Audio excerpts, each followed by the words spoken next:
Apa arti sepiring makanan bagi seorang anak kecil di pelosok negeri? Bagi yang berkecukupan, mungkin hanya rutinitas, pilihan menu yang berganti. Tapi bagi jutaan anak di negeri ini, sepiring makanan adalah penentu. Apakah besok mereka bisa berkonsentrasi mendengarkan guru di kelas, atau justru menahan perih di perut yang mengalihkan mimpi-mimpi mereka? Ada satu ironi yang sangat sulit diterima publik. Di satu sisi, negara sedang berupaya memastikan anak-anak Indonesia mendapatkan makanan bergizi yang layak. Sebuah program besar yang digadang-gadang menjadi investasi jangka panjang bagi kualitas sumber daya manusia Indonesia. Di sisi lain, para perampok negara telah menunggu di tikungan, membegal anggaran program, dan mereka ternyata para pimpinan pengelola makan bergizi gratis, yaitu Badan Gizi Nasional. Kasus ini bukan sekedar soal angka kerugian negara atau siapa yang terlibat. Yang dipertaruhkan jauh lebih besar kepercayaan publik terhadap program makan bergizi gratis. Karena setiap rupiah yang dikorupsi dalam program ini sesungguhnya bukan sekedar uang negara yang hilang. Ada hak anak-anak yang terancam berkurang, ada kualitas layanan yang bisa menurun, bahkan ada masa depan generasi yang dipertaruhkan. Bersama saya Teguh Deha, inilah Point of View, Sindo News.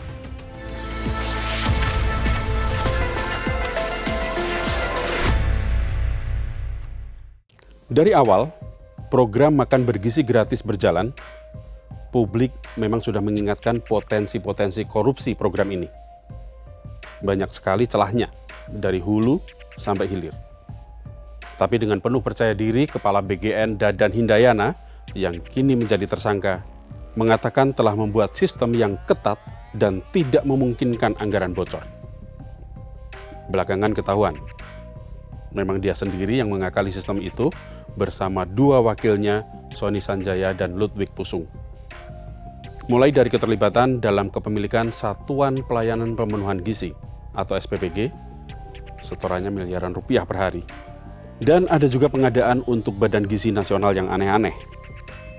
Kendaraan listrik dengan nilai total 1,03 triliun. Kaos kaki, nilai kontrak 6,9 miliar. Semir sepatu, nilai kontrak 1,57 miliar. Itu belum termasuk pengadaan-pengadaan lain seperti peralatan dapur dan ompreng yang mungkin juga harus diusut ke Jagung. Pengungkapan kasus ini harus dilihat dari dua sisi.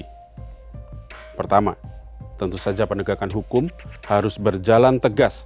Tidak boleh ada toleransi terhadap praktik korupsi siapapun pelakunya. Dan harus diusut tuntas. Dalam arti, jangan berhenti di 3 tersangka ini. Salah satu tersangka, Sony Sanjaya, bahkan sudah bersiap menjadi justice kolaborator untuk mengungkap tersangka-tersangka lain.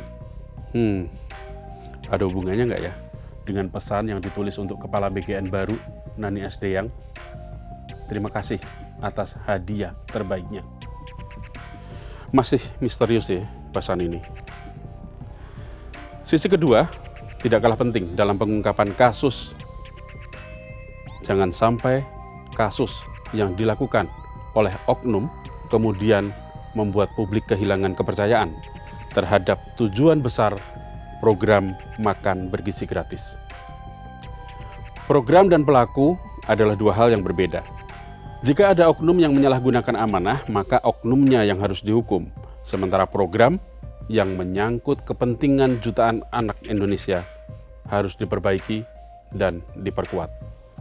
Kepala BGN baru, Nani Asdeyang, yang baru saja dilantik Presiden Prabowo, mengambil langkah-langkah pembenahan. Antara lain, efisiensi anggaran, melakukan penghematan anggaran besar-besaran di tengah pemangkasan dana program MBG 2026, tanpa mengurangi jumlah kelompok penerima manfaat. 2. Moratorium dapur baru, menghentikan sementara pembangunan satuan SPPG atau dapur MBG baru dan memilih untuk memperbaiki atau memaksimalkan lebih dari 27.000 dapur yang sudah ada agar memenuhi standar keamanan pangan. 3. Fokus wilayah 3T. Mengalihkan fokus distribusi program ke daerah tertinggal, terdepan, dan terluar, mengingat selama ini dapur MBG lebih banyak terkonsentrasi di perkotaan. 4. Pemanfaatan fasilitas existing atau menggunakan fasilitas yang sudah ada di wilayah 3T seperti kantin sekolah dibanding membangun dapur baru yang tidak efektif untuk populasi kecil. 5. Alternatif pembiayaan. Membuka skema pembiayaan di luar APBN seperti hibah, CSR BUMN, dan yayasan untuk membantu meringankan beban anggaran negara. Berikutnya, kualitas di atas kuantitas. Ini penting untuk menitikberatkan fokus pada kualitas makanan dan pemenuhan standar gizi, serta memastikan program benar-benar tepat sasaran. Nani juga berkomitmen memperbaiki sistem pengawasan, tata kelola anggaran, peningkatan transparansi, pelaksanaan program hingga penguatan mekanisme akuntabilitas di tingkat pelaksana. Langkah-langkah ini penting karena pengalaman banyak negara menunjukkan bahwa keberhasilan program sosial berskala besar tidak hanya ditentukan oleh besarnya anggaran, tapi juga oleh kualitas tata kelola dan pengawasannya. Apalagi program makan bergizi gratis ini melibatkan rantai distribusi yang panjang, jumlah penerima manfaat yang sangat besar, serta penggunaan dana publik yang tidak sedikit. Artinya, sistem harus dibangun sedemikian rupa sehingga tidak bergantung pada integritas individu semata. Sistem harus mampu mencegah penyimpangan, bahkan sebelum penyimpangan itu terjadi. Disinilah tantangan sesungguhnya. Bukan sekedar menemukan pelaku setelah korupsi terjadi, tapi menciptakan mekanisme yang membuat korupsi menjadi semakin sulit dilakukan. Sindo News berpendapat,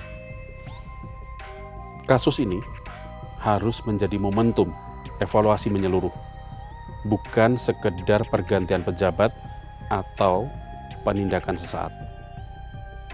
Pemerintah perlu memastikan bahwa seluruh proses pengadaan, distribusi, pelaporan, hingga evaluasi program dapat diawasi secara transparan dan terbuka, bahkan mungkin melibatkan masyarakat.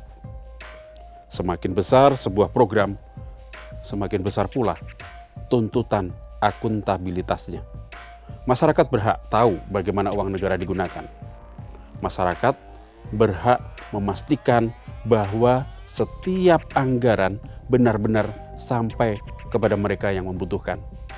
Karena pada akhirnya, keberhasilan makan bergizi gratis bukan hanya diukur dari berapa juta porsi makanan yang dibagikan, tapi juga dari seberapa bersih program itu dijalankan. Sebab, rakyat tidak hanya membutuhkan makanan bergizi, rakyat juga membutuhkan keyakinan bahwa setiap rupiah pajak yang mereka bayarkan dikelola dengan jujur. Dan mungkin inilah pelajaran terbesar dari kasus Badan Gizi Nasional, bahwa membangun generasi sehat tidak cukup hanya dengan menyediakan makanan yang bergizi. Kita juga harus membangun sistem yang bersih, karena gizi yang baik akan memperkuat tubuh bangsa, dan integritas yang baik akan memperkuat masa depan bangsa. Kira-kira ada nggak ya gizi untuk membuat moral dan integritas lebih baik? Saya Teguh DH, sampai ketemu di POV berikutnya.